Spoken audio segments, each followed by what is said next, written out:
Hi guys, welcome back to Bhagya Vihari channel. ఈరోజు మనం ఒక ఇంట్రెస్టింగ్ ప్రోడక్ట్ అయితే ఈ వీడియోని మనం స్టార్ట్ చేద్దాం.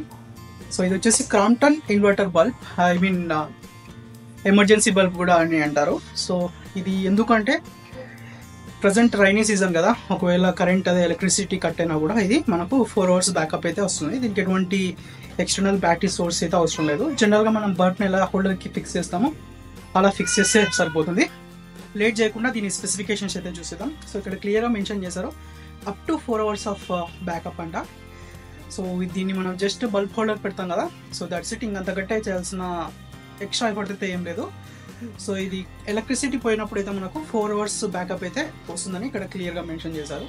సో లేట్ చేయకుండా మనం బల్బ్ అయితే ఓపెన్ చేసాము. సో ఇది క్రాంప్టన్ 15 watts కాబట్టి కాస్త హెవీగానే ఉంది. సో అందరికి మైండ్లో ఒకటే క్వశ్చన్ రన్ అవుతుంది, ఇది ఎలా వర్క్ అవుతుంది అండ్ దీన్ని ఎలా టెస్ట్ చేయాలని. సో దీన్ని యాజ్ యూజువల్గా తీసుకెళ్ళి మనం బల్బ్ హోల్డర్లో పెట్టి స్విచ్ ఆన్ చేస్తే దాని అయిపోతుంది.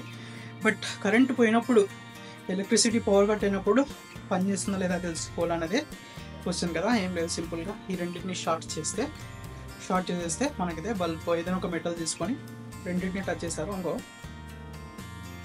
సో ఏదైనా ఒక మెటల్ తీసుకొని ఈ రెండింటిని షార్ట్ చేసేసామనుకో, సో మనం తెలుసుకోవచ్చు ఇది వర్క్ అవుతుందా లేదా అన్నది. అండ్ కరెంట్ పోయిన ప్రతిసారి మీరు తీసి ఇలా పెట్టాలంటే కాదు, జస్ట్ మీరు హోల్డర్లో ఉంచుతారు కదా, స్విచ్ ఆన్ ఉంది, ఇది కనెక్ట్ చేసేటప్పుడు బల్బ్ వెలుగుతుంటుంది. సో పవర్ కట్ అయినప్పుడు ఆటోమేటిక్గా ఈ బల్బ్ అయితే ఆన్ అయిపోతుంది. సో మీరు ఎక్స్ట్రా మళ్ళీ స్విచ్ ఆఫ్ కానీ ఆన్ చేయాల్సిన అవసరం అయితే లేదు. సో దీని బ్రైట్నెస్ అయితే ఒకసారి నేను అన్ని స్విచ్ ఆఫ్ చేసి లైటింగ్ బ్రైట్నెస్ ఎంత వస్తుందో చెక్ చేద్దాం.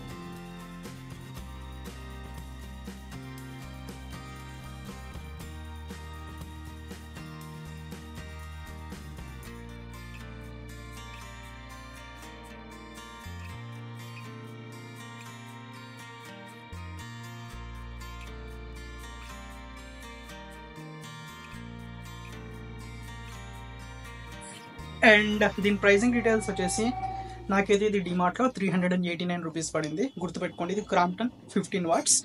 సో క్రాంప్టన్ నేను ఎందుకు చూసుకున్నానంటే ఇక్కడ power up to 4 hours backup అని ఉంది.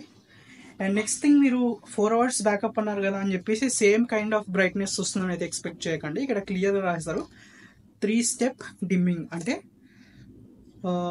ఫస్ట్ టోటల్ 3 steps అనమాట. Step 1, step 2, step 3. స్టెప్ 1లో 100% బ్రైట్నెస్, నెక్స్ట్ 45%, నెక్స్ట్ 20% తగ్గుతుంది. అండ్ ఇక్కడ క్లియర్గా రాశాడు gives 3x backup in third step.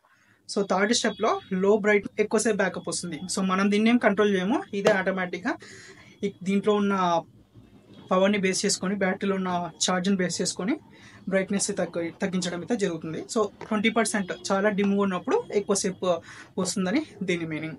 ఒక ఇంపార్టెంట్ విషయం చెప్పడం మర్చిపోయాను, ఇక్కడ క్లియర్గా రాశారు ఫస్ట్ టైం మీరు యూజ్ చేస్తున్నప్పుడు ఈ బల్బ్ అయితే కంటిన్యూస్గా 10 hours అయితే ఆన్లో ఉండాలి.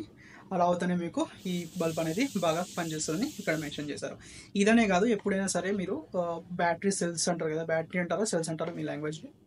సో వాటిని మీరు ఎప్పుడైనా యూజ్ చేస్తున్నప్పుడు ఫస్ట్ టైం మీరు ఫుల్ ఛార్జ్ చేసే వాడండి. పవర్ తక్కువ ఉన్నప్పుడు వాడితే మీకు అవి అంత ఎఫిషియెంట్గా అయితే వర్క్ అవ్వవు. సో ఇటువంటి మరిన్ని ఇంట్రెస్టింగ్ వీడియోస్ తెలుగులో తెలుసుకోవాలి అనుకుంటే so please subscribe to Bhagya Vihari channel. Signing off, Pradeep గాజ్లా.